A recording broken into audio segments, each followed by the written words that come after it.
মমতা বন্দ্যোপাধ্যায় তার দল ক্রমে ভাঙছে এবং চন্দ্রিমা ভট্টাচার্যের যাওয়াটা, ঋতব্রতর দলে যাওয়াটা কার্যত সেই বার্তাই বহন করলো। দুটো মাসও ধৈর্য ধরতে পারলেন না, এত তাড়াতাড়ি দলের সাথে বেইমানি করে চলে গেলেন। আর বেইমানি করারও তো একটা সীমা থাকা উচিত। মানে যারা ঋতব্রতর দলে চলে যাচ্ছেন তাদের উদ্দেশ্যে মমতা বন্দ্যোপাধ্যায়ের কাতর। এরকম দশা তো হওয়ার ছিল না। অভিষেক বন্দ্যোপাধ্যায়কে যদি এতটা গুরুত্ব না দিতেন মমতা বন্দ্যোপাধ্যায়, অভিষেক বন্দ্যোপাধ্যায়কে যদি গুরুত্ব না দিয়ে দলটাকে গুরুত্ব দিতেন, তাহলে এই দলটার এই অবস্থা হতো না। ঋতব্রত দিয়ে শুরু হয়েছিল, সন্দীপন সাহা দিয়ে শুরু হয়েছিল, চন্দ্রিমা ভট্টাচার্য, এরপরে একে একে তালিকায় দেখবেন শশী পাজা আর প্রাপ্ত বসু।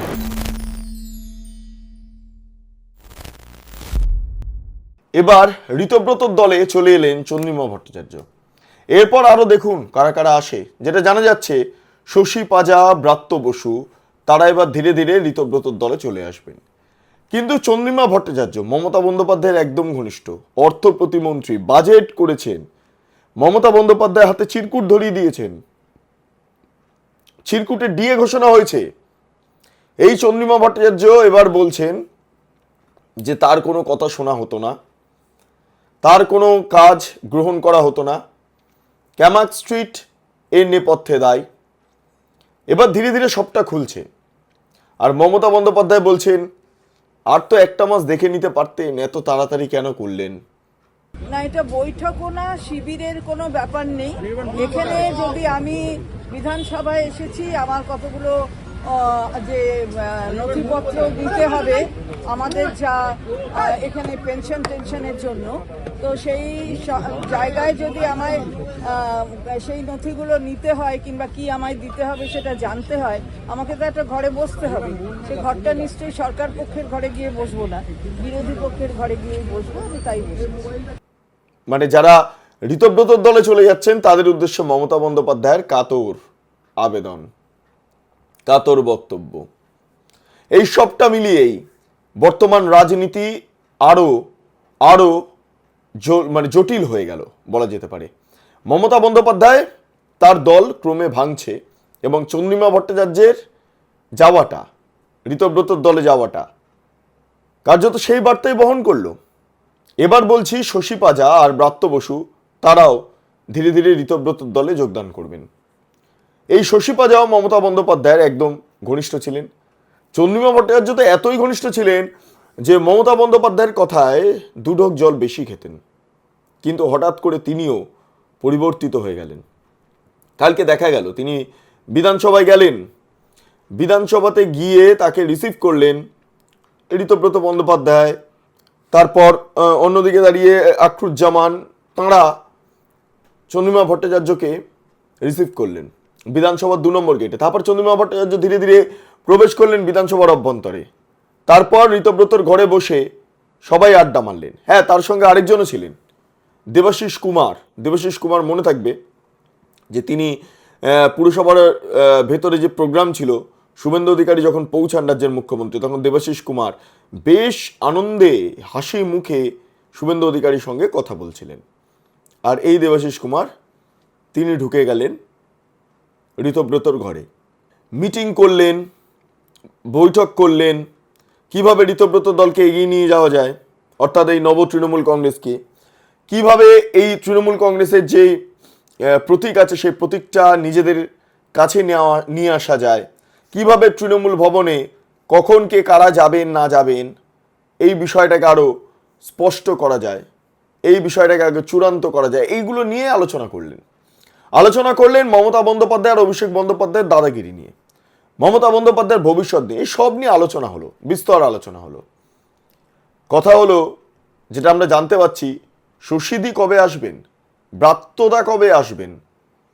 হ্যাঁ, শশী পাজা আর ব্রাত্য বসু আর মাত্র কয়েকদিনের মধ্যেই তারা যে ঋতব্রত দলের ঘনিষ্ঠ সেটা প্রমাণিত হবে এবং তারা চলে আসবেন। এ বিষয়ে কোনো আর সন্দেহ নেই।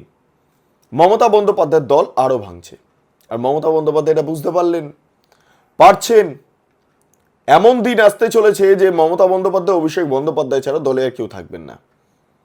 এমন দিন আসতে চলেছে। শুনে নিন মমতা বন্দ্যোপাধ্যায়ের বক্তব্য। 2 মাসও ধৈর্য ধরতে পারলেন না, 2 মাসও ধৈর্য ধরতে পারলেন না, এত তাড়াতাড়ি দলের সাথে বেইমানি করে চলে গেলেন। আর বেইমানি করারও তো একটা সীমা থাকা উচিত। আসল ঘটনা তা নয়, উনি অনেকদিন ধরেই আমাকে বলছিলেন পদত্যাগ করবেন, কারণ ওনার ছেলে গিয়ে অলরেডি হাত মিলিয়েছেন। আমার তার জন্য কিছু বলার নেই, ভালো বুঝেছে হাত মিলিয়েছে, তাদের লাগেজ ব্যাগেজ থাকতে পারে, কিন্তু আমি তো হাত মেলাবো না। আপনারা একজন কোথায় গেলেন কি না গেলেন, আই ডোন্ট কেয়ার। আপনারা শুনলেন মমতা বন্দ্যোপাধ্যায় কি বলছেন।